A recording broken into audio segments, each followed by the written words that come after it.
Good morning friends. इससे पहले हमने पार्टनरशिप का पहला लेक्चर देखा था, जब हमने पार्टनरशिप का इंट्रोडक्शन समझा था, पार्टनरशिप के बारे में अकाउंटिंग समझी थी कि कैसे अकाउंटिंग की जाती है, और हमने समझा था कि पार्टनरशिप के अंदर सबसे इंपॉर्टेंट डॉक्यूमेंट होता है पार्टनरशिप डीड।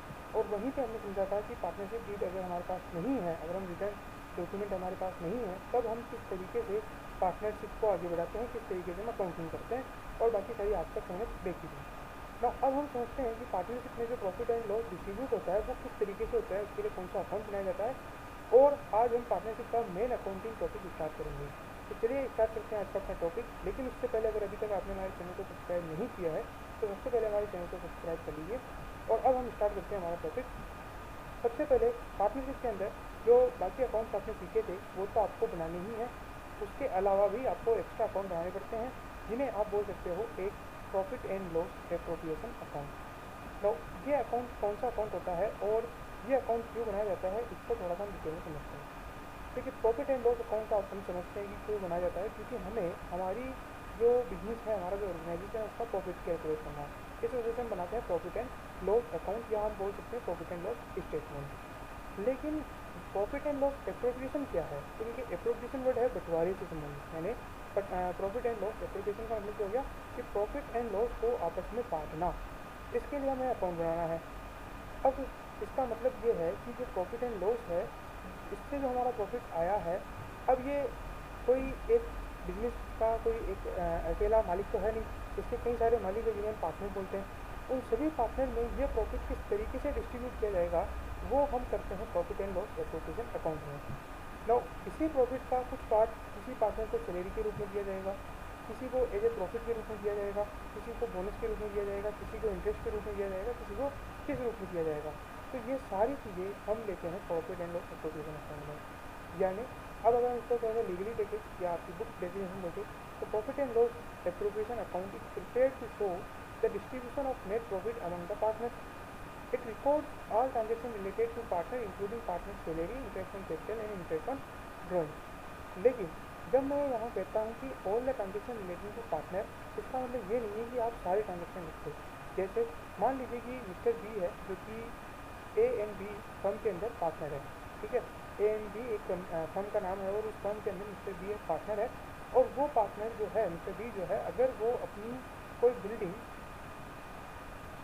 रेंट पे देते हैं, अब अगर उन्होंने बिल्डिंग रेंट पे दी है तो उससे उनको कोई किराया मिल रहा है, तो वो profit and loss appropriation account में नहीं जाएगा, बल्कि जाएगा प्रॉफिट एंड लॉस अकाउंट के अंदर। ऐसा क्यों? क्योंकि देखिए, बी को ये जो पार्ट मिल रहा है ये पार्टनरशिप का पार्ट नहीं है, ये उनको वैसे भी मिलता अगर ये जो रेंट है ये अगर इसे आप समझिए, अगर पार्टनर जो है, अगर पार्टनरशिप नहीं होती, एक बात होगी, मिस्टर बी नहीं होते और उनके पास ये बिल्डिंग नहीं होती, अगर वो किसी और से भी ये बिल्डिंग किराए पे लेते पार्टनरशिप, तब भी तो उन्हें रेंट देना पड़ता ना। इस वजह से पार्टनरशिप के अंदर ही आएगा। अब आप कैपिटल में ये नहीं कह सकते, क्योंकि कैपिटल में जो इंटरेस्ट है वो एज ए प्रॉफिट का डिस्ट्रीब्यूशन है, ठीक है। कैपिटल पे इंटरेस्ट कहीं नहीं लगता है, हाँ लोन पे इंटरेस्ट दिया जाता है। तो अगर mister B as a loan अगर आपको कुछ प्रोवाइड कर रहे हैं, अगर फर्म को कुछ लोन प्रोवाइड कर रहे हैं, तो उसका जो इंटरेस्ट है वो प्रॉफिट एंड लॉस में जाएगा। लेकिन कैपिटल पे जो इंटरेस्ट लगता है वो कहाँ जाएगा? वो जाएगा profit and loss appropriation account के अंदर। यहाँ तक क्लियर है। अब बात आती है कि प्रॉफिट एंड लॉस स्टेटमेंट और profit and loss appropriation account में क्या डिफरेंस है। ये एक छोटा सा टॉपिक है, इसे आप देख सकते हैं कि सबसे पहली बात, ये स्टेटमेंट जो है वो रेवेन्यू और एक्सपेंसेस को रिकॉर्ड करता है, जबकि ये डिस्ट्रीब्यूशन ऑफ प्रॉफिट को रिकॉर्ड करता है। क्या यहाँ पे जो है इंटरेस्ट ऑन कैपिटल को रिकॉर्ड किया जाता है? यहाँ नहीं किया जाता। क्या इंटरेस्ट ऑन ड्रॉइंग को रिकॉर्ड किया जाता है प्रॉफिट एंड लॉस? ठीक है, लेकिन यहाँ रिकॉर्ड नहीं किया जाता। ये ओके कहीं से आ गया है, इसको मुझे वापस से, ठीक है। तो मैं नेक्स्ट लेक्चर में इसको लूँगा, टेबल गलत आ गई है, ठीक है। ये तीनों में, ठीक है। तो अभी हम थोड़ा सा आगे बढ़ते हैं और वहाँ पे हम समझते हैं कुछ चीज़ें।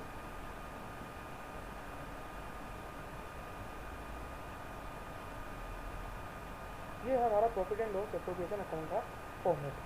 तो ये फॉर्मेट क्या कहता है? सबसे पहले आपको हेडिंग लिखना है profit and loss appropriation account for the year ended, और यहाँ पे आपको लिखना है फॉर द ईयर एंडेड, जैसे 31 मार्च को अगर आप हमारे 31 मार्च 2021, इस तरीके से आपको लिखना है।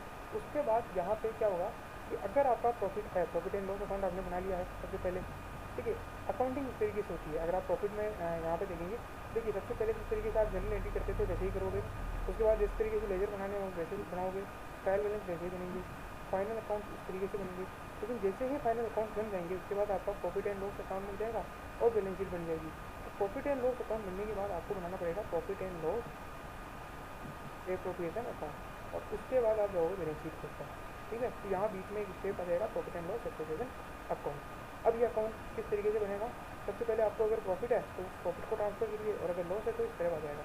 मैं प्रॉफिट लेकर के ही चल रहा हूँ, इसमें एक ही चीज़ लीजिए। अगर लॉस है तो ऑफकोर्स उसका अपोजिट साइड या डेबिट साइड आप बोल सकते हैं, उस साइड आपको लिखना है। नो, अब इसमें भी वही है कि जो पार्टनर से आने वाला है, जो फर्म के पास आने वाला है, तो उसको हमें किधर लिखना है, हमें क्रेडिट साइड में रिकॉर्ड करना है, और जो जाने वाला है हमें उसको कहाँ रिकॉर्ड करना है, डेबिट साइड में रिकॉर्ड करना है। सिमिलरली इंटरेस्ट ऑन कैपिटल क्या होता है, जाता है फर्म से पार्टनर को दिया जाएगा, तो वो हम इंटरेस्ट ऑन कैपिटल का डेबिट साइड रिकॉर्ड करेंगे। पार्टनर की सैलरी को डेबिट साइड रिकॉर्ड करेंगे, पार्टनर कमीशन को डेबिट साइड रिकॉर्ड करेंगे। अगर आप बोनस लिखते हैं तो बोनस भी डेबिट साइड रिकॉर्ड होगा। फिर उसके बाद मान लीजिए पार्टनर को डिस्ट्रीब्यूट हो गया, अब उनमें से कुछ पार्टनर ने सोचा कि हमें कुछ ना कुछ पैसा जो है रिजर्व में रखना चाहिए, तो अगर रिजर्व में भी आप ट्रांसफर करते हो तो वो भी डेबिट साइड आएगा। और उसके बाद आता है प्रॉफिट ट्रांसफर टू कैपिटल, यानी जो पार्टनर कैपिटल के रूप में ले गए, प्लस जो प्रॉफिट है पार्टनर ने अपने आप को बांट दिया और वो अब उनके घर ले गए, वो हम यहाँ पे डिस्ट्रीब्यूटेड प्रॉफिट में डाल देंगे, उनके कैपिटल अकाउंट में ट्रांसफर कर देंगे। आप किस तरीके से करते थे, जैसे मान लीजिए आपका ये कैपिटल अकाउंट है, तो जो एकाकी बिजनेस का जो इंडिविजुअल प्रोप्राइटरशिप होता था उसमें हम क्या करते थे कि जो भी प्रॉफिट होता था हम अपने कैपिटल अकाउंट में ट्रांसफर कर देते थे। अगर हमें कुछ रिजर्व रखना होता था रिजर्व में ऐसे रखते थे, अदरवाइज हम कैपिटल में ट्रांसफर कर देते थे। उसी तरीके से यहाँ पर हम कैपिटल में ट्रांसफर कर देंगे। ठीक है, बट यहाँ पे क्योंकि 2 पार्टनर 3 पार्टनर 4 पार्टनर होंगे, तो हर एक पार्टनर की कैपिटल में उसके प्रॉफिट एंड लॉस जो रेशियो है उस हिसाब से उन्होंने को डिस्ट्रीब्यूट कर देंगे। अब इसको थोड़ा सा नेक्स्ट आगे बढ़ते हैं। अब थोड़ी सी जनरल एंट्रीज देख लेते हैं। हालांकि मैं जनरल एंट्री ज़्यादा इसमें समझने वाली कोई बात है नहीं, क्योंकि एकदम लॉजिकली आप समझिए, और अगर आप जो अकाउंटिंग के 3 रूल है अगर आप उन्हें फॉलो करते जाएंगे तो उसके हिसाब से आप जनरल एंट्रीज आराम से कर सकते हैं। अब मैं आपसे पूछता हूँ कि मान लीजिए कि पार्टनर को सबसे पहला यहाँ पे लेता हूँ कि प्रॉफिट एंड लॉस अकाउंट को जो है ट्रांसफ़र किया गया profit and loss appropriation account में। अब प्रॉफिट एंड लॉस का कौन सा बैलेंस बचेगा, क्रेडिट बैलेंस बचेगा। अगर प्रॉफिट हुआ है तो क्रेडिट बैलेंस बचा। अब अगर क्रेडिट बैलेंस बचा हुआ है और हमें उसका प्रॉफिट ट्रांसफर करना है तो हमें प्रॉफिट एंड लॉस अकाउंट में क्या करना पड़ेगा, हमें उसे डेबिट करना पड़ेगा। और ऑफकोर्स अगर हम उसे डेबिट कर रहे हैं तो profit and loss appropriation account को हम क्या करेंगे, क्रेडिट करेंगे। तो पहली एंट्री ये हो गई प्रॉफिट एंड लॉस में से प्रॉफिट को ट्रांसफर करने की। अगर सिमिलरली लॉस है तो लॉस कौन सा होता है, डेबिट बैलेंस होता है। अब क्योंकि लॉस जो है डेबिट बैलेंस है और हमें उसको ट्रांसफर करना है तो हम क्या करेंगे, लॉस को क्रेडिट करेंगे। तो profit and loss account credit होगा, तो डेबिट जो होगा profit and loss appropriation account. इस वजह से profit and loss appropriation account debit to profit and loss account, किस केस में, लॉस के केस में। यहाँ हो गया। अब आते हैं इंटरेस्ट ऑन कैपिटल पे। इंटरेस्ट ऑन कैपिटल फर्म के लिए एक तरीके का खर्चा है या इनकम है। आप सोचिए, वो एक तरीके का खर्चा है। खर्चा है तो क्या होना चाहिए, डेबिट होना चाहिए, तो डेबिट होगा। Interest on capital account debit to. अब अगर आप इसे कैश में दे रहे हैं तो अच्छी बात है, बैंक में दे रहे हैं अच्छी बात है, लेकिन कैश या बैंक में दिया नहीं जाता है, सीधे पार्टनर्स कैपिटल अकाउंट में ट्रांसफर कर दिया जाता है। ठीक है, तो पार्टनर्स कैपिटल अकाउंट में यहाँ पे ट्रांसफर कर दिया गया है, जिस भी पार्टनर का ये अकाउंट है उसमें। उस तरीके से ये हो गया एंट्री। बाद में इंटरेस्ट ऑन कैपिटल को ये हमें इसे अकाउंट को क्लोज करना है। अब इस अकाउंट को हम प्रॉफिट एंड लॉस में नहीं ले जाएंगे। हमने कहाँ ले जाने की बात कही थी पिछले वाले, अभी हमने जो पिछली स्लाइड देखी थी इसमें हमने कहा था कि हम प्रॉफिट एंड जो इंटरेस्ट ऑन कैपिटल है उसको हम ले जाएंगे profit and loss appropriation account में। तो इसका पहले डेबिट था तो हम उसको क्रेडिट कर देंगे और प्रॉफिट एंड लॉस अकाउंट को डेबिट कर देंगे और उस तरीके से कैपिटल को ट्रांसफर कर देंगे। सिमिलर एंट्री जो है वो सैलरी एंड कमीशन की जाएगी। मैं यहाँ बोल नहीं रहा, एक बार आप इसे रीड आउट कर लीजिए। ये एंट्री हो गई। मैं भी आपके साथ रीड कर लेता हूँ। Partner salary account to partner capital account. इसके बाद आ गया profit and loss appropriation account to partner salary account. ठीक है, उसके बाद आगे बढ़ते हैं थोड़ी सी नेक्स्ट जनरल एंट्रीज में। जिस तरीके से हमने इंटरेस्ट ऑन कैपिटल फर्म के लिए एक्सपेंसेस की तरह काम किया था, उसी तरीके से इंटरेस्ट ऑन बोइंग क्या है, फर्म के लिए इनकम है। ठीक है, एक तरीके की इनकम है, फर्म का आएगा पैसा। तो इसीलिए हम क्या करेंगे, इंटरेस्ट ऑन कैपिटल को शुरू में क्रेडिट करेंगे। तो यहाँ पे क्योंकि इनकम है तो क्रेडिट होगी। तो now partner capital account debit to interest on drawing account and then after interest on drawing account debit उसको हम प्रॉफिट एंड लॉस में ट्रांसफर कर देंगे। ये हो गया। उसके बाद रिजर्व में ट्रांसफर करने का तो profit and loss account debit to reserve account. और उसके बाद जो प्रॉफिट एंड लॉस बचा है, अगर प्रॉफिट है तो हम ये एंट्री कर देंगे profit and loss appropriation account debit to reserve surplus, तो रिजर्व नहीं आएगा, ये आएगा पार्टनर कैपिटल अकाउंट। और इस तरीके से हम पार्टनर जो है डिस्ट्रीब्यूट करेंगे, जितने पार्टनर है उतने कैपिटल अकाउंट लगाएंगे। पार्टनर कैपिटल अगर मैं लिख रहा हूँ इसका मतलब है कि मान लीजिए 3 पार्टनर है, एक्स वाई और जेड, 3 एंट्री रहेगी, क्या, profit and loss appropriation account debit to X capital account, Y capital account and Z capital account. इस तरीके से एंट्री करेंगे। अब ये एग्जांपल है इलस्ट्रेशन नंबर 2, ठीक है, हमें करना है जिससे आपके सारे डाउट क्लियर हो जाएंगे। And we are partner in partnership firm, CSR is 3:2, यानी कि प्रॉफिट शेयरिंग रेशियो क्या है 3:2, यानी अगर 5 रुपये का प्रॉफिट होता है 3 रुपये ले जाएगा, 2 रुपये बी ले जाएगा। The capital on beginning of the year was 3 lakh and 2 lakh respectively, ठीक है, यानी कि एक की कैपिटल 3 लाख की और दूसरी की 2 lakh. Now on 31 October A gives loan to firm नहीं होना चाहिए, फर्म होना चाहिए, लोन टू फर्म ₹2 लाख और रेट ऑफ इंटरेस्ट है 8%। Business is carried from a building on by A, यहाँ ए की बजाय बी कर लेते हैं, on yearly rent of 24,000। A is to get salary of ₹1,70,000 per annum. B is to get commission of 5% on sale, sale जो है वो थी 10 लाख रुपये, और इंटरेस्ट ऑन ड्रॉइंग जो है वो है ए का 3,000 और बी का 2,000। सबसे जो प्रॉफिट है वो है ये। और यहाँ आप मान के चलिए, हालांकि अगर एग्जाम में नहीं दिया है तब भी आपको ये मान के चलना है, और आप चाहे तो नोट भी डाल सकते हैं कि यहाँ पे हम ये मान के चलते हैं कि ये सारी चीज़ें जो आपने लिखी हैं ये डीड का पार्ट है, ठीक है। अदरवाइज तो फिर क्या है, आप कोई एडजस्टमेंट करोगे नहीं और दिखा सकते हो, तो इसीलिए यहाँ पे आप कहोगे नोट डाल करके, अदरवाइज आपको मान के चलना है कि ये डीड में लिखा हुआ है और हमें सारी चीज़ें करनी है। तो चलिए स्टार्ट करते हैं। और यहाँ पे मैं सबसे पहले जनरल एंट्रीज करना बता देता हूँ और उसके बाद हम अकाउंट बनाएंगे। तो सबसे पहला है हमारे पास कि एक को लोन दिया और 2 लाख का लोन दिया, ठीक है, और वो 31 अक्टूबर को दिया था, ठीक है। तो 31 अक्टूबर को अगर लोन दिया है तो नवंबर, दिसंबर, जनवरी, फरवरी और मार्च 5 महीने का लोन जो है पेंडिंग रहा है। तो सबसे पहले हम इसे कैलकुलेट कर लेते हैं इधर साइड में।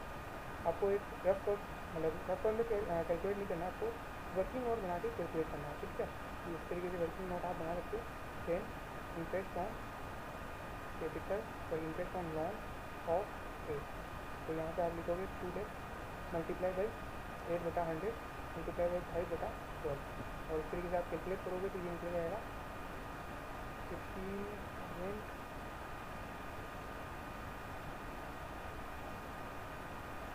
और इसके बाद हमें इसको हटाना है, तो ये निकल जाना चाहिए 3,000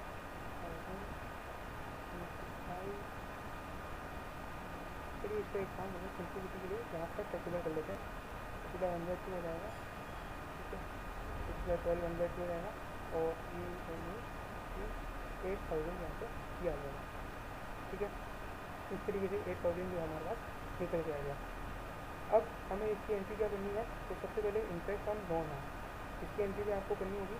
ये नॉर्मल एंट्री, तो ये क्या करता है, तो interest on A loan debit to, क्या करेंगे हम, कैश कैपिटल अकाउंट में डाल देंगे इसको, ठीक है, कैपिटल अकाउंट।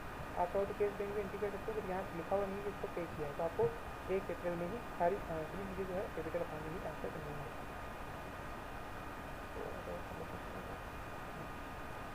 ये हो गया 8,000। उसके बाद एक ही कैपिटल अकाउंट जो है वो तो वही रहेगी, इसके अलावा हमें क्या करना है, profit and loss account debit to interest on loan account, और ये हमें प्रॉफिट एंड लॉस अकाउंट में ट्रांसफर करना है 8,000।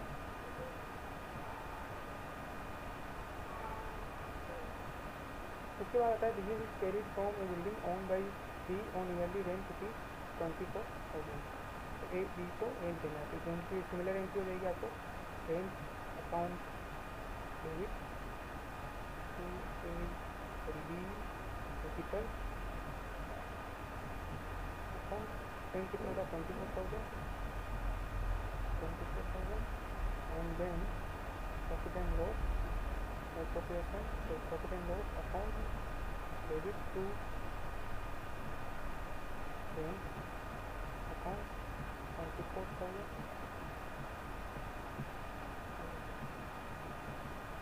इस तरीके से आपको एंट्री करनी है।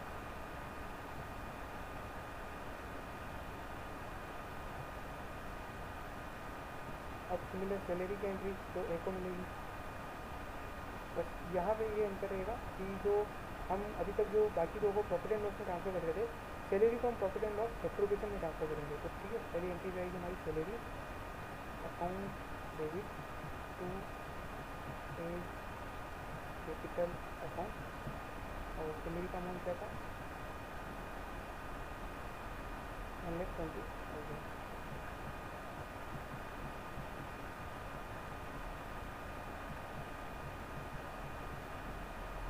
उसके बाद हमें करना है profit and loss appropriation account debit to salary account 120,000 ये हो गया। उसके बाद हमें एंट्री करनी है कमीशन की, जो कि बी को दिया था, ये वाला B to get commission average 5% on sale. Sale जो है वो 10 लाख है। यहाँ हम चाहोगे कैलकुलेशन दिखा सकते हैं, वापस एक नंबर का वैल्यू नोट दिखा देंगे कि कैलकुलेशन ऑफ कमीशन, और यहाँ 10 लाख इंटू 5/100 तो निकल जाएगा आपका 5/50,000। और अब आपको 50,000 की एंट्री करनी है कमीशन की। कमीशन की एंट्री क्या हो जाएगी,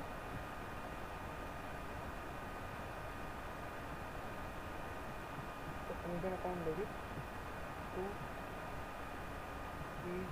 कैपिटल अकाउंट, और ये हो गया 50,000, ये हो गया 50,000। एंड नेक्स्ट एंट्री आपको क्या करनी है, profit and loss appropriation account debit to commission account, और अब मैं आपको 50,000। अब आपको एक और एंट्री करनी है, वो है इंटरेस्ट ऑन लोन। ठीक है, इंटरेस्ट ऑन लोन कितना है 3,000 एंड 2,000। यहाँ नहीं कर देता इंटरेस्ट ऑन लोन, यहाँ पे कर देते हैं इंटरेस्ट ऑन लोन की। तो इंटरेस्ट ऑन लोन क्या है हमारा, इनकम है, हम पे इनकम है, तो वो जाएगा क्रेडिट में। यहाँ पे आ जाएगा ए कैपिटल अकाउंट, मैं दोनों की कंबाइन एंट्री करता हूँ, B capital account to A interest on loan और to B interest on loan. और उसके बाद आप लिख सकते हो अमाउंट 3,000 2,000।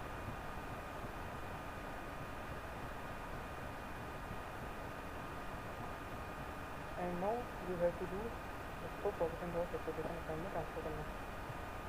तो ये आ जाएगा इंटरेस्ट ऑन ड्रॉइंग, ए का इंटरेस्ट और बी का इंटरेस्ट ऑन बी ड्रॉइंग। ठीक है, इस तरीके से आप लिख सकते हो बी ड्रॉइंग। ये आ जाएगा 3,000, ये आ जाएगा 2,000 to profit and loss appropriation account 5,000। अब हमें क्या करना है, अब हमें बनाना है profit and loss appropriation account. ठीक है, तो ये हम देखेंगे नेक्स्ट लेक्चर में, क्योंकि ये लेक्चर थोड़ा सा बड़ा हो गया है। तो यहाँ से हम नेक्स्ट लेक्चर में कंटिन्यू करेंगे profit and loss appropriation account कैसे बनाना है और उसको हम किस तरीके से देखते हैं। आप होमवर्क में एक बार ट्राई कर सकते हैं, अगर आपको नहीं आएगा मैं वैसे ही नेक्स्ट लेक्चर में बताने वाला हूँ। Thank you very much for listening us.